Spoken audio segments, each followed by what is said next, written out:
அனைவருக்கும் வணக்கம். இந்த பதிவில் பார்த்தீங்கன்னாக்கா, இந்த சனி பகவானோட பிடியிலிருந்து எப்படி விடுபடுறது, அதற்கு என்ன பரிகாரம் செய்ய வேண்டும் அப்படிங்கிறத பற்றி தாங்க இந்த பதிவில் நம்ம பார்க்க போகிறோம்.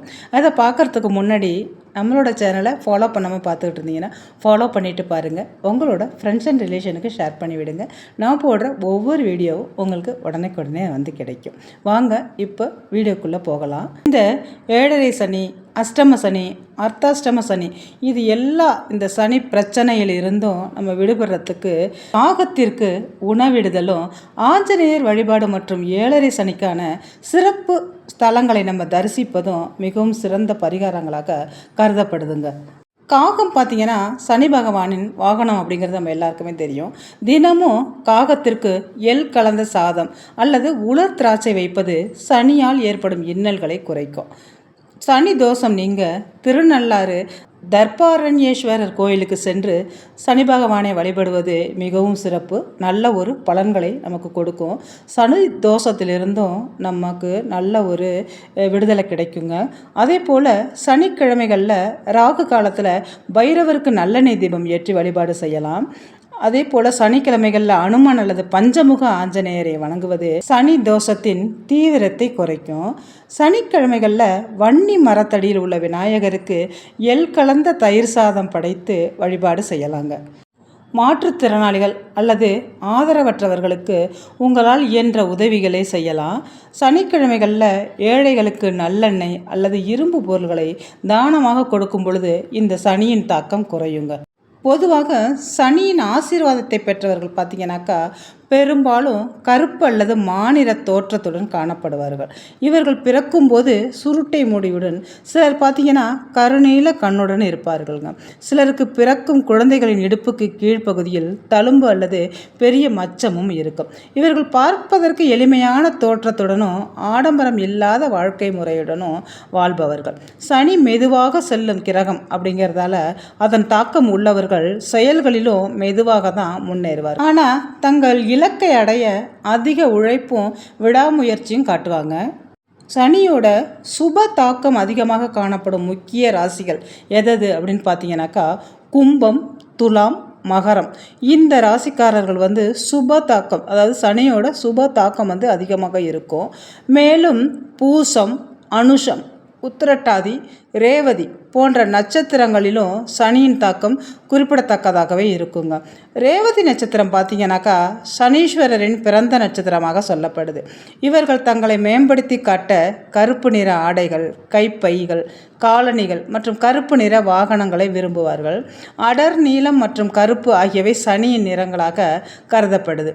சிலருக்கு பார்த்திங்கனாக்கா கருப்பு ஆடை அணிவது சரியில்லை என்று சொல்வார்கள். ஆனால் சனி ஆட்சி அல்லது உச்சநிலை பெற்று 3, 6, 10, 11 ஆகிய பாவங்களில் பலமாக இருந்தால் கருப்பு இவர்களுக்கு மிகவும் பிடித்த நிறமாக மாறும்.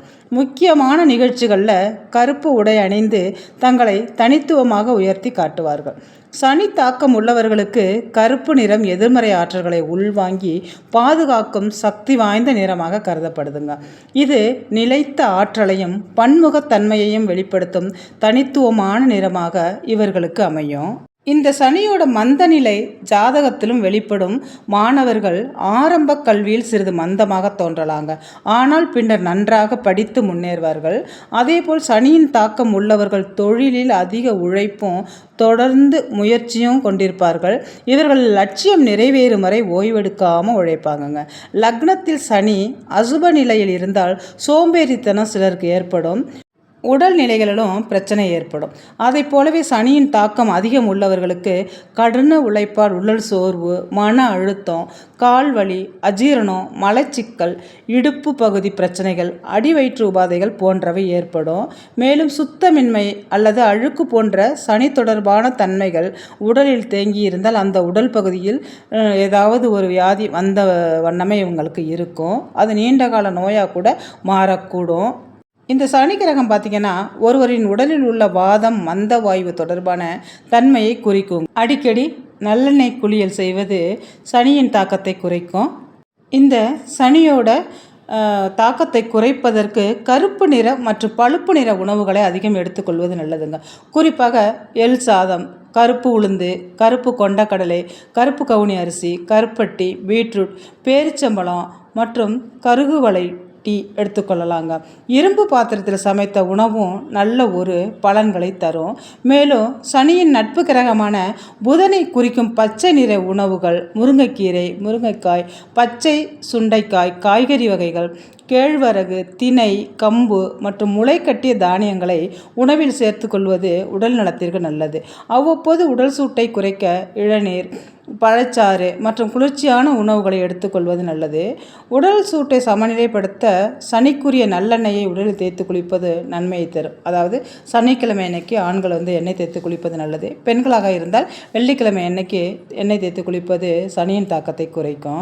இந்த சனியோட தாக்கம் குறைய பரிகாரம் என்ன அப்படின்னு பார்த்தீங்கன்னாக்கா, பழமையான சிவன் கோயில்களுக்கு சுத்தமான நல்லெண்ணெய் வாங்கி தானமாக வழங்கும் பொழுது இந்த சனியோட தாக்கம் குறையுங்க. அதே நேரம் ஆதரவற்றவர்கள், ஏழை எளியோர், குறிப்பாக தீராத நோயால் பாதிக்கப்பட்டவர்களுக்கு உணவு மற்றும் மருத்துவ உதவிகள் செய்வது நல்ல ஒரு பலன்களை உங்களுக்கு தரும். சனியின் பிடியிலிருந்து விடுபட பஞ்சமுக ஆஞ்சநேயர், பிள்ளையார்பட்டி கற்பக விநாயகர் இவர்களை வழிபடும் பொழுது சனியோட தாக்கம் குறையும். மேலும் இந்த சனியோட தாக்கத்திலிருந்து விடுபடுறதுக்கு யானை, காகங்கள் மற்றும் எறும்புகளுக்கு உணவளித்தல், அவற்றிற்கு உதவுதல் போன்ற தர்ம செயல்களை நம்ம செய்யும் பொழுது சனியோட தாக்கம் குறையும். இந்த வீடியோ உங்களுக்கு யூஸ்ஃபுல்லாக இருந்துச்சுன்னா உங்களோட ஃப்ரெண்ட்ஸ் அண்ட் ரிலேஷனுக்கு ஷேர் பண்ணி விடுங்க. ஃபாலோ பண்ணாமல் பார்த்துட்டு இருந்தீங்கன்னா ஃபாலோ பண்ணிவிட்டு பாருங்கள். நான் இன்னொரு வீடியோவில் உங்களை சந்திக்கிறேன். இந்த வீடியோ பார்த்த அனைத்து நல்லுள்ளவங்களுக்கும் நன்றி.